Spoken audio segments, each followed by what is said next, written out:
ఓం శ్రీ గురుభ్యో నమః. మనం ఉత్తరాన ధ్రువ నక్షత్రాన్ని ఎక్కువగా చూస్తూ ఉంటాము. ఈ ధ్రువుడు ధ్రువ నక్షత్రంగా ఎలా మారాడు, ఈ ధ్రువ నక్షత్రం కథా కమామేషు ఇవాళ తెలుసుకుందాం. ధ్రువుని తండ్రి ఉత్తాన మహారాజు, తల్లి సునీతి. ధ్రువుని తండ్రికి మరో భార్య కూడా ఉంది. అలా ధ్రువునికి ఉత్తముడు అనే మారుటి తమ్ముడు ఉన్నాడు. రాజుకు చిన్న భార్య మీదే ప్రేమ. అది అలసిగా తీసుకుని రెండవ భార్య సునీతిని, ఆమె కొడుకుని ఎప్పుడూ ఏదో నెపాన అవమానిస్తూ ఉండేది. ముఖ్యంగా పెద్ద కొడుకు కనుక ధ్రువునికి మహారాజు గారు రాజ్యాభిషేకం చేస్తాడేమోనని లోపల భయపడుతూ ఉండేది. వాళ్ళను దూరంగా ఉంచేందుకు శతవిధాలా ప్రయత్నించేది. రాజు కూడా మొదటి భార్య, ఆమెకు పుట్టిన కొడుకు పట్ల మానవత్వం లేకుండా వ్యవహరించేవాడు. సునీతికి ఎంత బాధగా అవమానకరంగా ఉన్నా సర్దుకుపోయేది. కానీ పసివాడైన ధ్రువుని మనసు అనేకసార్లు గాయపడేది. ఒక్కోసారి చాలా దుఃఖించేవాడు. ఒక సందర్భంలో తండ్రి ఉత్తముని ఒళ్ళో కూర్చోపెట్టుకొని ముద్దు చేస్తున్నాడు. ఆ సన్నివేశం ధ్రువునికి మహాపరవశం కలిగింది. తనను కూడా తండ్రి అలాగాల సహజమైన కోరిక, చాలా చిన్న కోరిక. తండ్రి దగ్గరికి వెళ్ళి తనను కూడా మరో తొడ మీద కూర్చోబెట్టుకోమని ఆశగా చేతులు చాచాడు.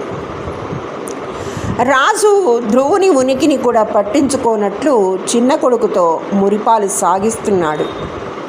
అక్కడే ఉన్న అతని చిన్న భార్య, మేమున్న చోటుకు రావద్దని నీకు చెప్పాను కదా, నా మాట లక్ష్యం లేదా, ఎందుకు వచ్చావు? నిన్ను ముద్దు చేయాలా? ఉత్తముడితో సమానం అనుకుంటున్నావా ఏం? నువ్వేమైనా నా కొడుకువా? నాకు కనుక పుట్టి ఉంటే అలాగే ప్రేమగా లాలనగా చూసేవాళ్ళం. పో, వెళ్ళు, ఇక్కడి నుంచి తక్షణం వెళ్ళు.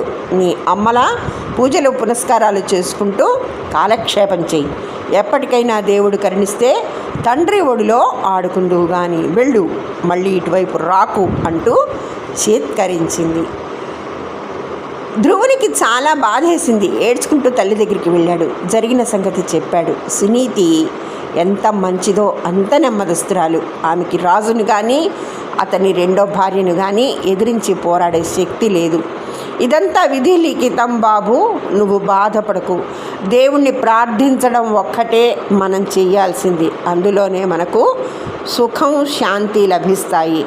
విష్ణుమూర్తిని ఆరాధించు బాబు, ఇతర విషయాలన్నీ మర్చిపోయి దేవుడి నామాన్నే స్మరిస్తూ ఉండు అని కొడుకు నచ్చజెప్పింది. తల్లి మాటలు ధ్రువుని మీద బాగానే పనిచేశాయి. అయితే తల్లి ఆశించినట్లు అక్కడే కూర్చుని ప్రార్థన చేయలేదు. ఏకంగా అడవికి వెళ్ళాడు. మహా ఋషుల్లా ఏకాగ్ర దీక్షతో తపస్సు చేశాడు.